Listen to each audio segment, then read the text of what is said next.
चक्रगदाधरः वेधाः स्वांगः अजितः कृष्णः.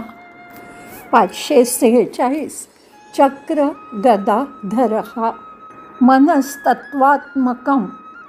चक्रम म्हणजे मनाचं तत्वरूप असलेलं चक्र आणि बुद्धी तत्वामिकम गदाम धारयन म्हणजे बुद्धितत्वासारखं रूपक असलेलं गदा जो धारण करतो. रक्षणार्थम लोकांच्या रक्षणासाठी उक्तः चक्र गदाधरः असा तो गदाधर म्हटला जातो.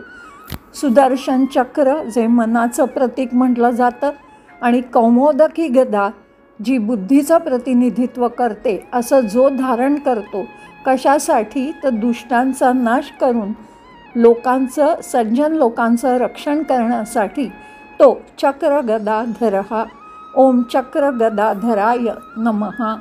547 वेधः विधाता वेधः. विधाता म्हणजे जो वाटतो, पसरवतो आणि व्यवस्था करतो, अनुदान करतो, सगळ्या गोष्टीचं आयोजन करतो असा जो तो विधाता. सर्वोच्च ज्यांनी संपूर्ण विविधतापूर्ण ब्रह्मांड निर्माण केला आहे असा मनाच्या माध्यमातून कार्य करतो. अनंत सत्य सृजन करता. विधान करणारा म्हणजे ब्रह्मदेव, सृष्टीकर्ता, सृष्टा, प्रजापती आणि त्यालाच वेधाः असं म्हटलं जातं. ओम वेधसे नमः. 548 स्वांगः स्वयं एव कार्य करणे म्हणजे कार्य यशस्वी करण्यासाठी, साध्य करण्यासाठी स्वतःच.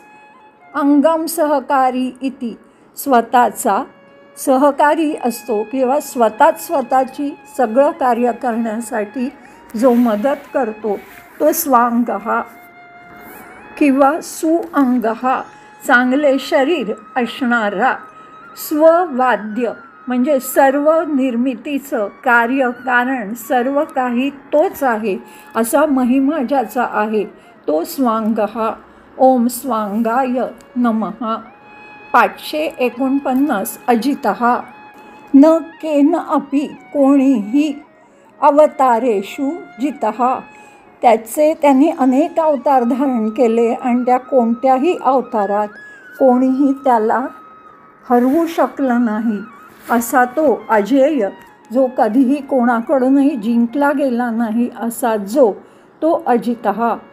ओम अजिताय नमः.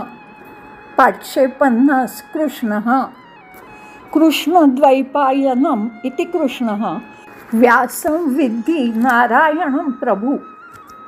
विष्णू पुराणात म्हटलं गेलं आहे की व्यास हेच जणू काही नारायण प्रभू आहे की ज्यांनी कमळासारखे नेत्र असलेल्या विष्णूचा अवतारच ते आहेत, ज्यांनी महाभारतासारखी थोर निर्मिती केली.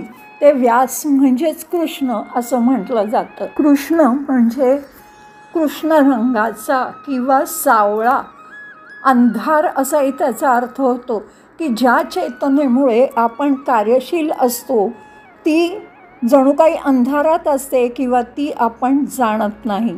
किंवा यादव कुळात वसुदेव आणि देवकी ह्यांचा जो पुत्र तो म्हणजे कृष्ण. आपली शारीरिक, मानसिक आणि बौद्धिक क्षमतांची जी अभिव्यक्ती असते ती त्याचीच असते असा तो कृष्ण. ओम कृष्णाय नमः.